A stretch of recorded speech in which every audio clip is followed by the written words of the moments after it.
Hi, Assalamualaikum and a very good day. This is Azwani and here is my partner Nur Afiqah binti Adzman. And here is our video regarding biological effects of deposited radionuclides. So what a radionuclide actually is? A radionuclide is a radioactive nuclide with an unstable nucleus that dissipates its excess energy by spontaneously emitting ionizing radiation such as alpha, beta, or gamma rays.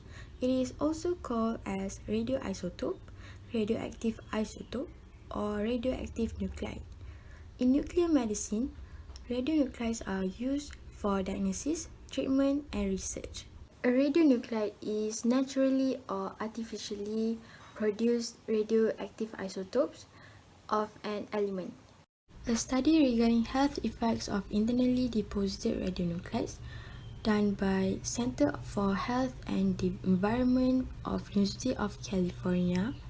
A comparative evaluation has been conducted of the ionizing radiation dose-response relationships in both human and laboratory animal studies involving internal deposition of radionuclides including alpha emitters and beta emitters, intake routes including inhalation, injection, and ingestion. And what they found in the study was that the lifetime effects of the ionizing radiation from internal emitters are described by three-dimensional surfaces, and they are dose rate, time, and response that compete with other causes of death during an individual's lifetime. This figure here shows two-dimensional representation with respect to dimensionless time normalized by species lifespan and average alpha radiation absorbed dose rate to skeleton for fatal bone cancers in beagles, mice, and people. It shows a single log regression line determined for beagles, which represents the median risk for all three species. Besides bone cancer, people who are exposed to radium also develop nasal sinus and attack at the mastoid regions of the head because the irradiation of these regions entrap radon. This syringe contains a radioactive form of glucose known as FDG. The doctor will soon inject its contents into her patient's arm, whom she is testing for cancer using a PET scanner. The FDG will quickly circulate through his body. If he has a tumor, cancer cells within it will take up a significant portion of the FDG, which all act as a beacon for the scanner. PET traces such as FDG are among the most remarkable tools in medical diagnosis, and their life begins in a particle accelerator just hours earlier. The FDG is now ready for the patient scan. When a radio-labeled tracer enters the body, it travels through the circulatory system and gets taken up by its target, whether that is a protein in the brain, cancer cells, or otherwise. Within a few minutes, a significant amount of the tracer has found its way to the target area and the rest has cleared from the circulation. Now the doctors can see their target using a PET or positron emission tomography scanner.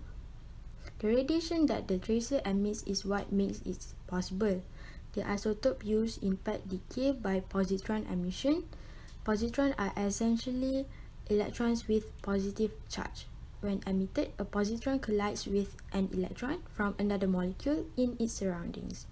This causes a tiny nuclear reaction in which the mass of the two particles is converted into two high-energy protons, similar to X-rays that shoot out in opposite directions. In conclusion, cancer is a major effect of concern from radionuclides. Radium via oral exposure is known to cause bone, head, and nasal passage tumors in humans, and radon via inhalation exposure causes lung cancer in humans.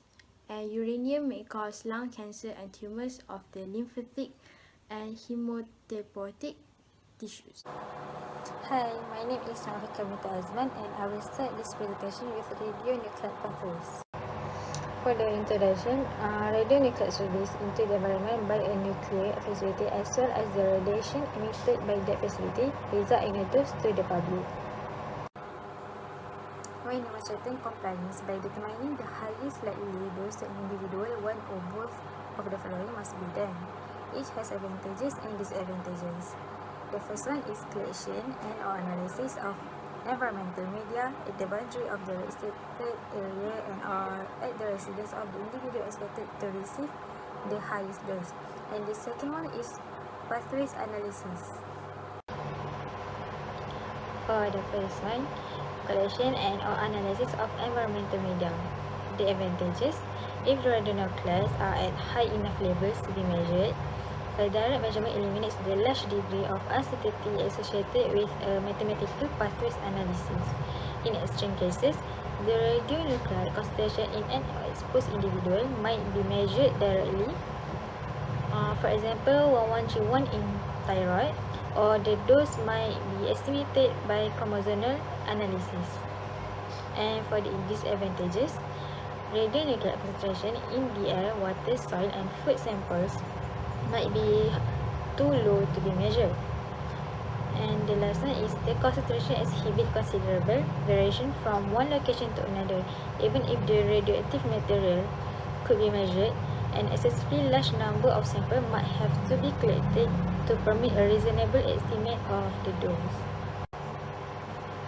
For the second one, which is pathways analysis, it also has some advantages and disadvantages.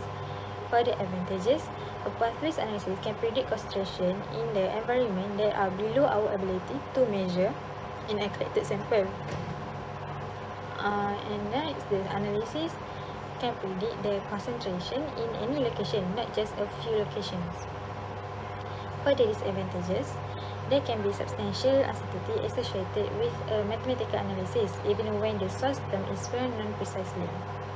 There are uncertainties in how closely the mathematical equations reflect actual radionuclide pathways. There are uncertainties in the input parameters to the equations. That's all for radionuclide pathways.